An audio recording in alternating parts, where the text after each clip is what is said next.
Medieval peasants didn't have comfort, convenience, or second chances. What they did have were survival skills, quiet, clever, and sometimes strange. These weren't taught in books. They were learned by doing, failing, and trying again. These 7 skills kept people alive, day after day, year after year, and it all started with knowing how to find food when there was none at home. In the medieval world, foraging wasn't some weekend hobby, it was hardcore survival. Everyday peasants roamed fields and forests, hunting for anything edible to keep starvation at bay. The average medieval peasant spent 3 hours daily foraging during growing seasons. Their mushroom spotting skills were so good they could find fungi in places Google Maps would miss. These weren't pleasant nature walks. They were desperate food hunts where empty hands meant empty stomachs. Wild greens were foraging gold. Dandelions, which we now poison with weed killer, were medieval superfoods. Peasants used every part: leaves for eating, flowers for drinks, and roots for medicine. If medieval peasants saw our perfectly manicured lawns, they'd think we'd lost our minds throwing away perfectly good salad. Berries were medieval candy bars in a world without chocolate. During peak season, skilled foragers could gather enough to last through winter. Some villages actually accepted preserved berries as tax payments when coins ran short. The original very complicated tax system. Mushroom hunting was literally life or death. One wrong pick and your family might be planning your funeral. Medieval mushroom identification was basically extreme sports before extreme sports existed.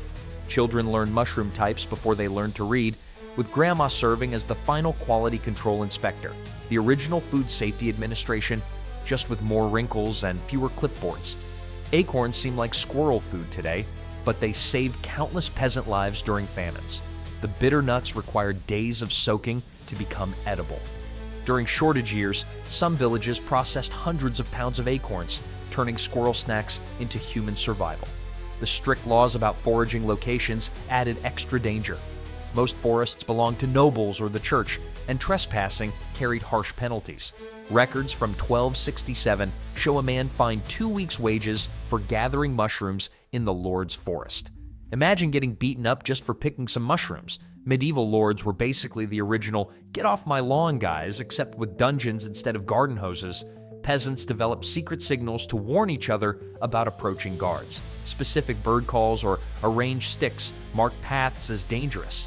They passed down mental maps of safe gathering spots through generations, creating an underground foraging network long before social media made sharing locations cool. Foraging followed nature's calendar religiously. Spring meant wild garlic and tender greens. Summer brought berries and early mushrooms. Fall offered nuts and roots. Winter was survival mode, pine needles, bark, and whatever had been preserved from better times. This deep knowledge of wild foods wasn't just helpful, it was life insurance when crops failed. Of course, foraging was only one piece of the medieval survival puzzle. Medieval farming wasn't just hard work, it was a constant battle against hunger that required serious skill. For peasants, farming wasn't a choice, it was what kept death at a respectful distance. The 3-field system ruled medieval farming life. One field grew wheat or rye for bread, another grew peas or barley, and the third sat empty to recover nutrients. Each year, they rotated which field did what job. This simple system boosted food production by a third. Medieval farmers invented crop rotation long before anyone invented rotating tires. Timing meant everything. Plant too early and frost kills your seeds. Plant too late and drought withers your crops. A single missed week could slash harvest yields by 20%. One medieval farming calendar from the 1300s lists 36 specific planting dates based on saints' days and moon phases, showing just how precise peasants tried to be with their timing. The tools were shockingly basic. Wooden plows with metal tips scratched shallow furrows in the soil. Oxen pulled these plows at a crawl. These oxen moved with the speed of an elderly turtle with arthritis, but complaining wouldn't get your field plowed any faster. The plow itself was so valuable that some villages shared a single plow between 4 or 5 families, creating detailed sharing schedules that generated plenty of arguments. Seeds were precious beyond gold. Each spring, farmers carefully measured seed grain, knowing every handful planted meant less bread until harvest. Medieval farms expected about 4 times return on planted seeds. Modern farms get 20 times as much. Bad seed could mean starvation, so testing was serious business. Peasants would pre-sprout small amounts before committing to plant an entire field. Manure was farming gold. Peasants collected every scrap of animal waste, human waste, and food scraps. Medieval farms produced about 2 tons of manure per acre annually, roughly 1/5 of what modern fields need. Some villages had strict rules about who had rights to collect manure from roadways, with prime spots near taverns being particularly valuable, family size directly connected to farm size. Each adult could work about 3 acres effectively. This explains why medieval families wanted lots of children, not for love, but as tiny farmhands. Records from one English village show that families with more children consistently had better harvests, not because they were luckier, but because they had more workers. Weather watching became an obsession. Without forecasts, farmers relied on generations of weather wisdom. A ring around the moon meant rain coming. Red sunset meant fair weather tomorrow. Some of these folk methods actually work, backed by science we've only recently understood. During harvest, everyone worked from dawn until dark. Using hand sickles, a skilled harvester could cut about a 1/4 acre of grain per day. The original CrossFit challenge was just called Harvest Season, and instead of a trophy, your prize was not starving to death. Even small children worked, gathering straws that fell during cutting. Not a single edible grain could be wasted. Crop failures struck most regions at least once every 25 years. During these times, grain prices could jump 10 times normal within weeks. Records from the Great Famine of 1315 to 1317 show people paying a month's wages for what would normally be a week's worth of bread. Some villages lost 1/3 of their population during severe multi-year failures. The farmer's constant companion? Back pain.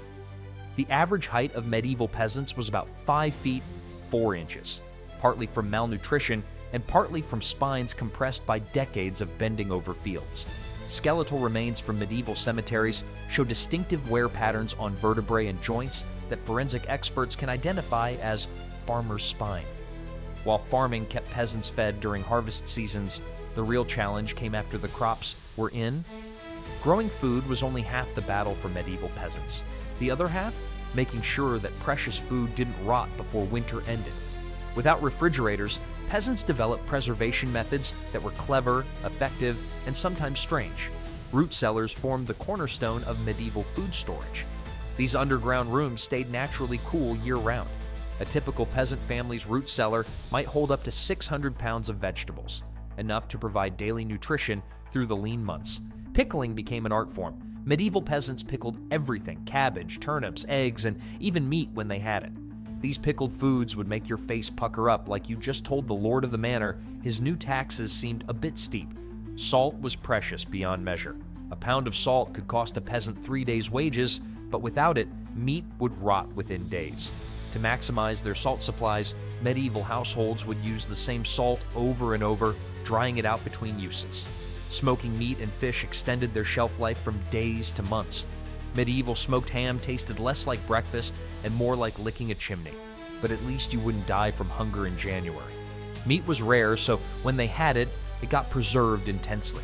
A pig slaughtered in November would be divided into many parts. Hams were salt-cured and smoked. Bacon was heavily salted. Nothing went to waste: ears, feet, tail, all preserved through various methods. Dairy presented special challenges. Fresh milk spoiled within hours on warm days. Medieval peasants rarely drank fresh milk. Instead, they immediately processed it into more stable forms like butter and cheese. Bread was dried to extend its life. Medieval bread went from fresh to bird-killing weapon in about 3 days flat. When needed, these rock-hard loaves would be softened in broth or beer. Fruits couldn't be stored fresh for long. Instead, they were dried in the sun, made into jams with honey, or fermented into alcoholic beverages like cider. These food preservation skills were literally life or death knowledge. Families who preserved food effectively survived winter. Those who didn't might not see spring. But keeping food from spoiling was just one survival skill in a peasant's toolkit. Sometimes you had to be your own handyman too. When something breaks today, we buy a new one. Medieval peasants? They fixed it or lived without it. DIY wasn't a hobby, it was survival. Shoes were precious. When they tore, peasants stitched them with thread made from pig intestines. These pig gut threads were surprisingly strong, though your shoes might occasionally oink when you stepped in puddles. Metal tools were worth their weight in, well, metal. Wooden handles were replaced over and over. A plow blade might outlast 15 handles, the medieval version of changing your phone case while keeping the same cracked screen for years. Pottery repairs bordered on art. Cracked pots were fixed with mixtures of clay and egg whites, then refired. Some medieval pots had so many repairs, they looked like they'd been through medieval pottery rehab 5 times. Rope making was a daily skill. A good rope maker could twist 15 feet of 2-strand rope in a day, all without YouTube tutorials or a single like and subscribe. Candle making kept the darkness away, barely. Tallow candles made from animal fat provided light but smelled terrible. Some medieval writings joke about how the darkness might be preferable to the stink, the original Would You Rather game with no good options. Medieval soap would make modern germaphobes faint. Made from fat and wood ash lye, it was so caustic, one recipe says, to boil it until it eats the feather. Your skin didn't stand a chance either. Medieval bathing was less about getting clean and more about surviving the soap. Clothing was repaired until it resembled a patchwork quilt. Most peasants owned just 2 sets, everyday rags and slightly less shabby church clothes. The medieval fashion industry consisted entirely of saying, "That hole makes you look distinguished," with a straight face. Tool sharing was common. Most households owned fewer than 15 tools total. Village tool libraries worked on the honor system. Return it broken, and everyone knew exactly whose fields would mysteriously catch fire next week. These DIY skills kept medieval life moving, but sometimes even the handiest peasant needed another skill. Medieval peasants didn't just worry about bad harvests or cold winters, they also faced human threats. Bandits, roaming soldiers, tax collectors, and even neighboring villagers all posed dangers to the few possessions peasants had managed to gather. Villages created early warning systems that worked surprisingly well. Lookouts posted on high points watched for dust clouds from approaching horsemen or troops. Church bells rang specific patterns to indicate different threats. Villagers became so tuned to these bell patterns that mothers could tell toddlers, "That's the 'your father ran off with a milkmaid bell," and get a good laugh. Smoke signals served as another warning method between communities.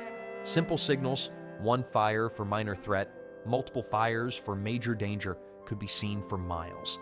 Some villages created systems where the number of smoke columns indicated which direction danger approached from. Hiding spots for valuables were pre-planned and carefully concealed. Peasants dug small pits beneath hearthstones or under sleeping areas. False walls inside chimneys concealed small treasures. Home security systems back then didn't have monthly fees, just the occasional splinter from digging up floorboards. Communities developed coordinated responses to threats. Historical records show villages designating specific houses as gathering points during attacks. Some villages even created codes for determining which threats required fighting and which called for hiding. Most medieval peasants couldn't afford real weapons, but they improvised effectively. Farm tools made decent weapons. Scythes, flails, and pitchforks could keep attackers at bay. Records from the 100 Years' War mention French peasants fighting off English raiders using farm implements and boiling water. Escape routes were carefully planned and maintained.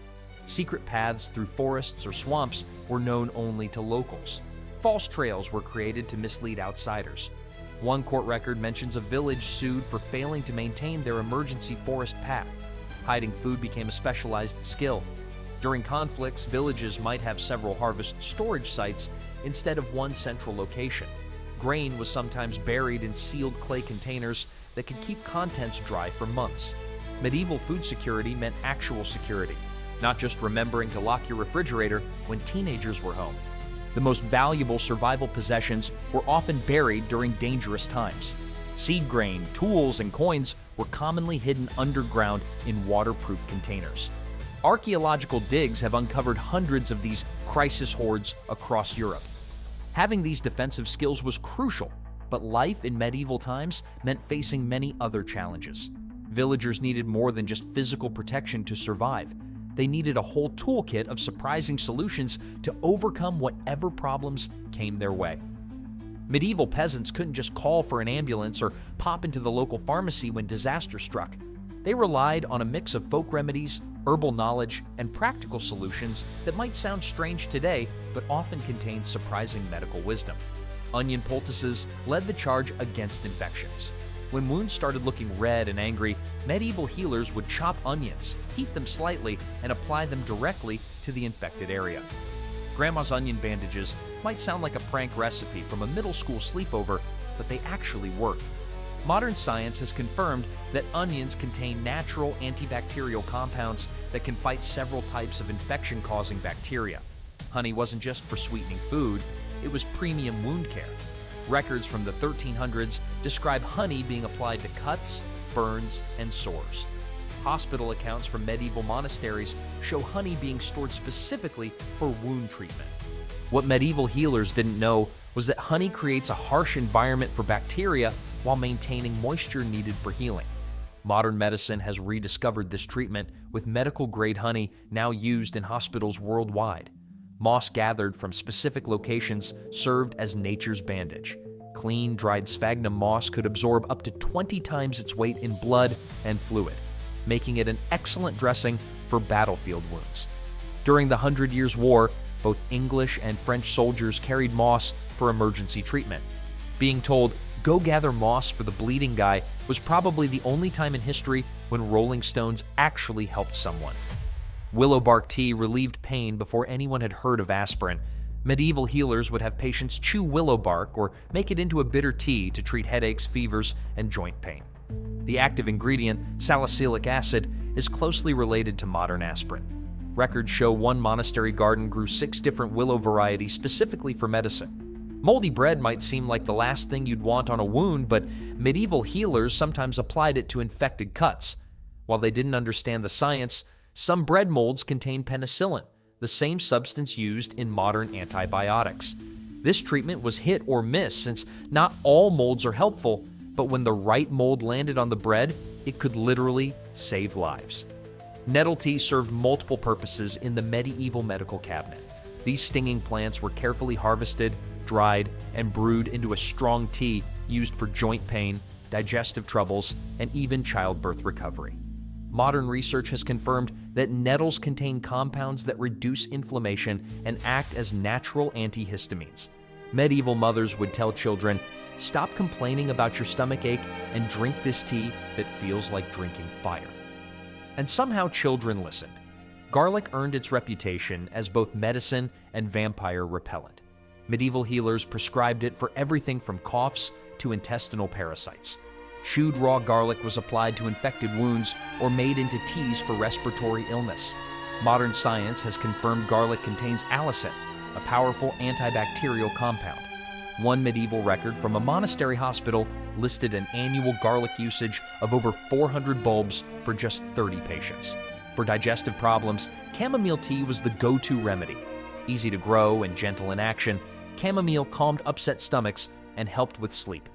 Medieval gardens almost always included a chamomile patch. The flower heads were dried and stored for winter use when fresh plants weren't available. Broken bones required practical solutions. Splints made from wood pieces bound with linen strips stabilized fractures. Clay mixed with egg whites created a primitive cast that would harden around the broken limb. Recovery rates were better than you might expect. Archaeological evidence shows many medieval peasants survived broken bones that healed well enough for them to return to hard labor. Birth complications were treated with surprising effectiveness using herbal remedies. Raspberry leaf tea helped with labor. Ergot fungus, while dangerous in large doses, was carefully used to stop postpartum bleeding. Recent analysis of medieval midwife manuals shows knowledge that was lost for centuries before being rediscovered by modern medicine. While medieval medicine gets mocked for bloodletting and strange potions, the everyday healing practices of village healers were often remarkably effective. Their knowledge of local plants and practical treatments saved countless lives long before germ theory or modern pharmaceuticals. These medical skills kept medieval communities going through illness and injury, but surviving also meant reading another kind of sign entirely. Medieval peasants didn't have weather apps or TV meteorologists. Instead, they developed an incredible ability to read nature's signals that would put many modern forecasters to shame. The sky itself served as their primary forecast tool. Red sky at night, shepherd's delight. Red sky in morning, shepherd's warning wasn't just a cute rhyme, it was serious survival advice. This saying actually has scientific merit. A red sunset often indicates stable weather approaching from the west. A red sunrise suggests moisture in the eastern sky, with rain likely moving in. Cloud patterns told detailed stories to those who knew how to read them. Small, puffy cumulus clouds meant fair weather would continue. Flat bottom clouds with fluffy tops indicated potential afternoon rain. Dark, low clouds brought immediate concern about heavy rainfall. Animal behavior served as another reliable forecast method. Cows lying down in a field was a sure sign of approaching rain. The medieval version of Doppler radar was just watching to see if your cow decided to take a nap. Birds flying unusually low indicated a drop in air pressure, often preceding storms. Astronomical signs were carefully observed.